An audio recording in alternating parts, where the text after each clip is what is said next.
Bien, dans quelques instants, vous allez découvrir vos résultats et je vais vous montrer rapidement comment les analyser. Alors attention, il s'agit bien d'un exemple, ce ne sont pas vos entreprises qui vont être visualisées. Au niveau des résultats, dans l'onglet Résultats, vous découvrirez vos résultats du mois de février qui sont décomposés de deux façons. La gestion de production, la gestion des heures de travail, des achats de composants, etc. et vos résultats financiers liés à vos parts de marché, vos bénéfices, etc. Je vais commencer par l'exemple de la gestion de production. Ce tableau est décomposé des composants que vous avez commandés. Alors vous vous rendrez compte, nous n'avons pas le temps en une journée d'avoir des produits en retard de livraison et des produits défectueux. Par contre, la deuxième ligne est beaucoup plus importante. Il s'agit de la gestion des heures de main-d'œuvre.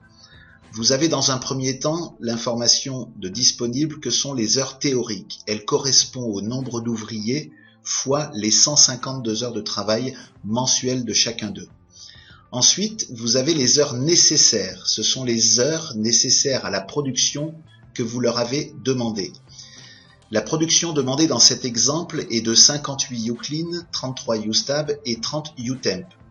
Si vous multipliez les 58 par 4 heures, les 33 par 5 heures et les 30 par 4 heures et demie, vous obtenez 532 heures de travail nécessaires. Cela signifie dans cet exemple que l'équipe a sous-employé son personnel. Vous avez, je vais vous montrer un deuxième exemple, vous avez dans la troisième ligne l'assemblage des composants. Le mois est décomposé en 3 périodes de 10 jours et vous avez vu que les composants étaient livrés le 11e jour si vous ne les achetez pas en formule express. Cette équipe a mérité de fabriquer ce qu'elle demandait puisqu'elle a un nombre d'heures nécessaires très proche à une demi-heure près du nombre d'heures disponibles. Malgré cela, la production de uTemp est plus faible que ce que n'escomptait l'équipe à cause d'une rupture de stock de composants sur les 10 premiers jours du uTemp. Si vous divisez les 35 produits demandés par 3 périodes de 10 jours, l'équipe aurait dû fabriquer 12 produits du jour 11 à 20 et 12 produits du jour 21 à 30. Elle ne l'a pas fait, tout simplement parce que Pierre qui roule lui avait laissé un stock de composants uTemp trop faible. Ensuite, vous découvrirez dans les résultats la partie financière.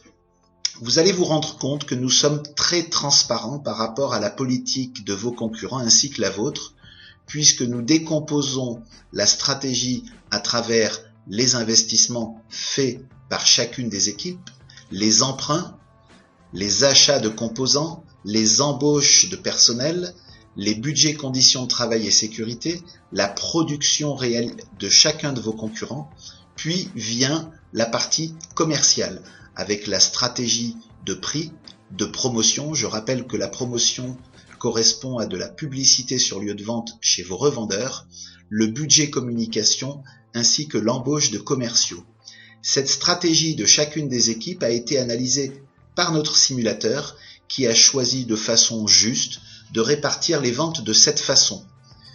Par exemple, nous pouvons remarquer que le uClean est plus vendu dans l'équipe de la 3e colonne, sûrement grâce à un budget communication beaucoup plus important que les autres, ainsi que de la PLV, alors que chacune des équipes pratique le même prix de vente.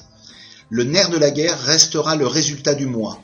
C'est celui qui nourrit les actionnaires, c'est celui qui nourrit l'entreprise, et vous aurez également des informations sur les soldes en banque de vos concurrents et de vous-même, ainsi que sur les stocks de composants et de produits finis.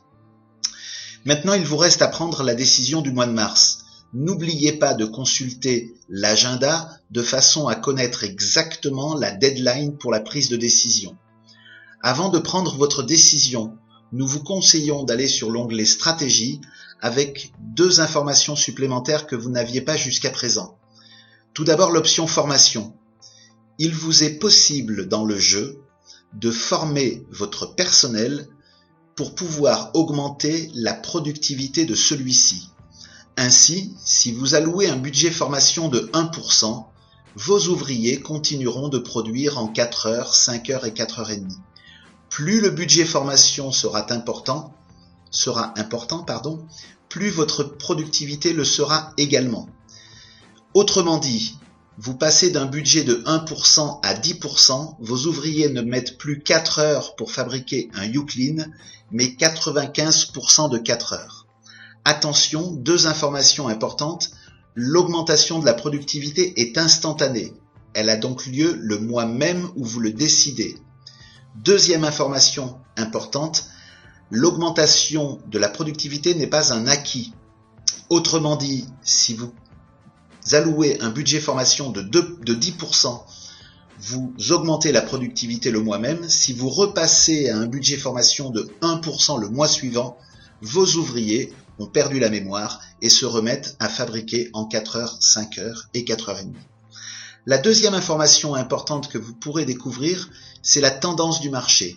Autrement dit, vous aurez la possibilité de consulter les 2 études de marché, celles que vous avez déjà vues concernant la demande quantifiée, les prix psychologiques maximum, mais également les tendances.